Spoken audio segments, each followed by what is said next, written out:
Gaby, bueno, pues hemos hablado ya de la crisis del agua, de esta situación que está azotando prácticamente a todo el país y más en las regiones calurosas. Sí, es verdaderamente preocupante. México en crisis, se agota el agua y pues la mitad de las presas además registra niveles históricamente bajos, pero sobre todo preocupa el bajo nivel de las 10 presas más grandes del país. Exactamente, y bueno, pues es que su embalse depende del abasto de zonas urbanas, tierras agrícolas y la economía de muchas comunidades.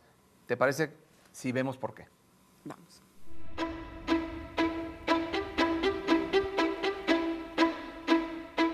En México hay 210 presas para el almacenamiento de agua, pero son 180 las que concentran el 82% del líquido que abastece a la población y la agricultura. Protegen a la gente de eventos meteorológicos externos y son vitales para la generación de energía en el país.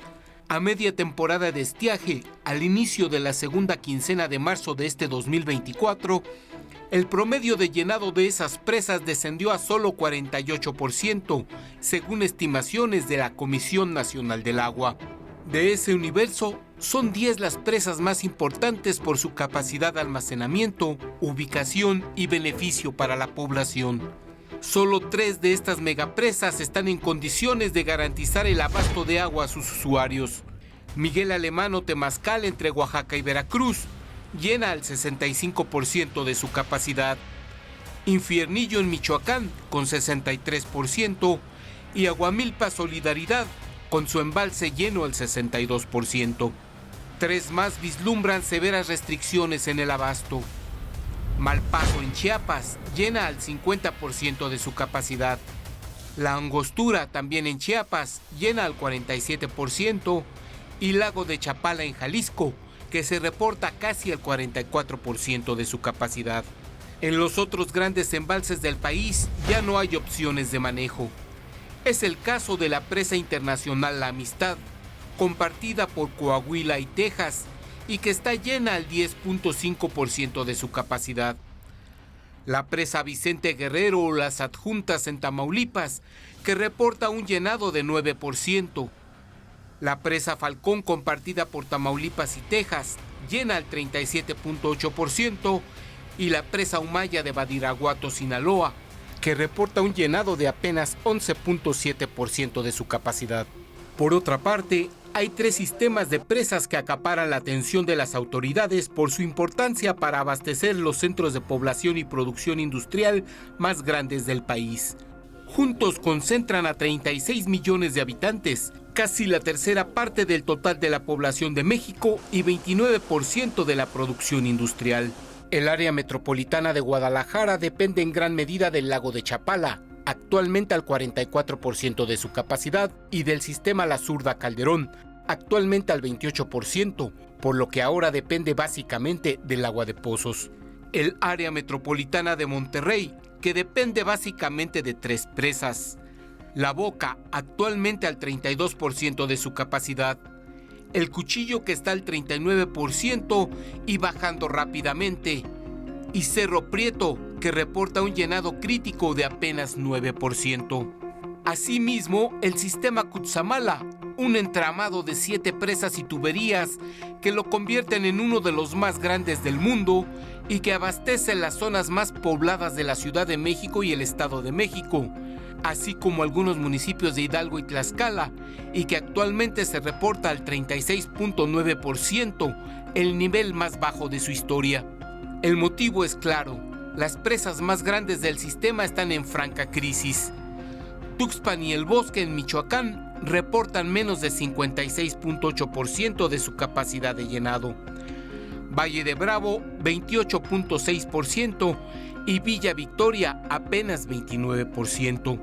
Lo cierto es que en esta temporada de estiaje es responsabilidad de todos cuidar el agua, hacer un manejo ético y solidario y evitar desperdiciarla. México en crisis, se agota el agua. Con Elías Chávez. Y es que el agua subterránea es principalmente el mayor recurso de agua dulce en el planeta, pero pues los efectos del cambio climático y, claro, la acción de los humanos está justamente repercutiendo en su conservación y en su existencia. Exactamente, y es que casi el 40% del agua utilizada en el país proviene de los acuíferos y el 60% se destina a abastecer los hogares en las zonas urbanas, pero de cara al Día Mundial del Agua, México no da buenas cuentas. La mitad de los acuíferos subterráneos del país están en números rojos debido a 3 factores: la sobreexplotación, la sequía y el consumo indiscriminado. Y es que en México el consumo real promedio de agua es de más de 170 litros por habitante al día, que es 20 más de lo recomendado por la ONU, pero más de 42% se desperdicia en fugas en el sistema hidráulico y prácticas individuales no sostenibles como duchas largas constantes, riego y lavado de banquetas, por ejemplo. Y lo que tenemos como resultado es alarmante. De los 653 acuíferos del país, en 1975 solo reportan 32 en condiciones sobreexplotación para 2023. Son 114 los que están en condiciones pues lamentables. 12 de ellos se perdieron en los últimos 20 años. Un ritmo a todas luces insostenible. Y además casi la mitad de los acuíferos del país está en déficit porque, aunque tienen líquido, ya está comprometido para cubrir las concesiones otorgadas por el gobierno, lo cual no permite que se recarguen lo suficiente para compensar el agua que se extrae. Pues vaya situación la que se vive en gran parte del territorio mexicano y pues ya toman ciertas medidas, y es que la crisis en la Ciudad de México ya se hizo evidente desde el inicio del estiaje. Desde enero pasado el gobierno capitalino ya abastece agua con pipas en diferentes puntos de la ciudad, ya ha disminuido ya la presión del sistema Cutzamala y ahora trabaja en la apertura de pozos en Zumpango, Estado de México.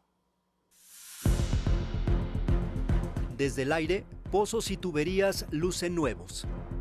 De ellos es extraída agua del subsuelo en Zumpango, Estado de México, para traerla a la capital del país. Fueron construidos junto al Gran Canal del Desagüe, que conduce líquidos residuales del Valle de México. Están a poco más de 1 kilómetro de la laguna de ese municipio. Son en total 16, 8 ya están en operación, a cargo de la Comisión Nacional del Agua. Una esperanza ante la crisis hídrica del Valle de México. Se están trabajando en nuevas fuentes de agua para la zona metropolitana y en esta semana se estarán incorporando la segunda etapa de lo que denominamos Zumpango, con una aportación de 400 litros por segundo. Si el agua avanzara por calles y avenidas como si fuera un auto, viajaría desde Zumpango hasta la Ciudad de México a lo largo de 54 kilómetros de tubería. Pero la extracción y traslado de líquido genera reclamos en Zumpango. Estos pozos que hicieron es para dejarnos sin agua a nosotros, el pueblo, los habitantes de San Pedro. ¿Dónde está el agua que prometieron que iba a estar aquí? En primer lugar, que la cuiden, porque aunque nosotros no estemos de acuerdo en que se la lleven, se la van a llevar. A pesar de ello, Conagua ya alista más pozos. Uno TV documentó los trabajos que realizan para perforar por lo menos 7 puntos más, a un costado de la laguna de Zumpango, que luce totalmente seca. Los técnicos buscan agua a una profundidad de 300 metros. El tiempo para llegar al líquido puede variar. Depende del terreno, del material que se encuentra. Hay partes que es blandita y se va rápido. Aquí, por ejemplo, jefe, ¿como cuánto pueden tardar en promedio? Vamos aquí unos 3 meses. No hay tiempo que perder. Mire, por lo pronto los trabajadores y la maquinaria no paran con un solo objetivo: que el agua fluya hacia la Ciudad de México. Eduardo brindaba servicio en una lancha en la laguna. Ahora está sin empleo. Se está llevando el agua y no hay en la laguna, y como en los pozos sí, para México sí hay. Incluso la desecación de esa laguna, que algún día fue un atractivo turístico, la adjudican al trabajo de los pozos de agua. Y creo que por eso también ya secaron la laguna de Zumpango, porque la secaron, no se secó sola. Uno TV solicitó información a Conagua sobre la operación de los pozos, institución que prometió dar una respuesta. México en crisis, se agota el agua. Con imágenes de David Mejía e Israel Martínez, con uno, Juan Rivas. Gaby, Pablo, lo que sí es un hecho es que se tiene que afectar a minorías para obviamente abastecerle agua a las mayorías, pero obviamente siempre se acaba perjudicando, digamos, a algún sector de la población, como en este caso los habitantes de Zumpango, en donde se está extrayendo agua de pozos, en donde había una laguna que ya vemos que está totalmente seca y siguen extrayendo el agua. Así es que bueno, este es un problema, digamos, el problema del agua.